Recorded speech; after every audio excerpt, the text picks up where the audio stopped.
প্রিয় ভাই ও বোনেরা, আজ আমি আপনাদের বাইবেলের এমন একটি গভীর সত্য স্মরণ করিয়ে দিতে চাই, যা জীবনের প্রতিটি অন্ধকার মুহূর্তে আমাদের আত্মাকে শক্ত করে ধরে রাখে। ঈশ্বর কখনোই তার সন্তানদের একা ছেড়ে দেন না। যখন সবাই পাশে থাকা বন্ধ করে দেয়, যখন মনে হয় জীবনের সব পথ বন্ধ হয়ে গেছে, তখনও ঈশ্বর নীরবে আমাদের সঙ্গে সঙ্গে চলেন।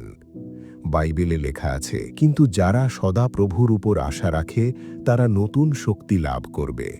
আমাদের সকলের জীবনেই এমন সময় আসে যখন হৃদয় ক্লান্ত হয়ে পড়ে।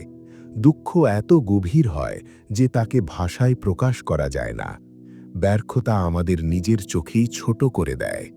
অসুস্থতা শুধু শরীরকেই নয়, বিশ্বাসকেও কাঁপিয়ে তোলে। আর ভয় আমাদের মনে করিয়ে দেয় যেন সামনে আর কিছুই অবশিষ্ট নেই। কিন্তু আজ এই কথাটি মনে রাখবেন, যেখানে আমাদের শক্তি শেষ হয়ে যায়, সেখান থেকেই ঈশ্বরের শক্তি প্রকাশ পেতে শুরু করে। আমরা যখন হাল ছেড়ে দিই, তবুও ঈশ্বর চুপচাপ আমাদের অজান্তেই কাজ করে যাচ্ছেন। আইয়ুবের জীবনের দিকে একবার তাকান।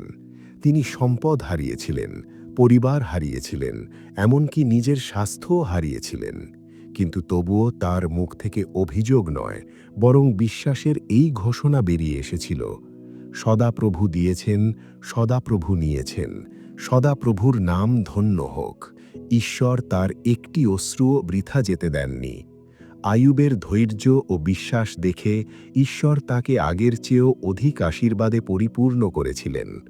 যীশুখ্রিস্ট আজও আমাদের সেই একই কথা বলেন, ভয় করো না, শুধু বিশ্বাস রাখো। কারণ বিশ্বাসই সেই প্রদীপ যা সবচেয়ে গভীর অন্ধকারেও আমাদের পথ দেখায়। আজ যদি আপনি ভেঙে পড়ে থাকেন, যদি আপনার চোখে জল থাকে এবং হৃদয়ে অজস্র প্রশ্ন ঘুরপাক খায়, যদি আপনি ক্লান্ত হয়ে পড়েন আর এগিয়ে যাওয়ার শক্তি খুঁজে না পান, তবুও হাল ছাড়বেন না। এটা শেষ নয়, এটা একটি পরীক্ষা।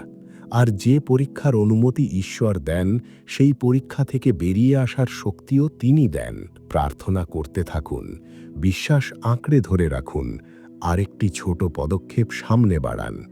কারণ যিনি আজ পর্যন্ত আপনাকে ধরে রেখেছেন, তিনি আপনার আগামীর দিনগুলোকে আজকের চেয়েও অনেক বেশি সুন্দর করে তুলবেন। আমিন।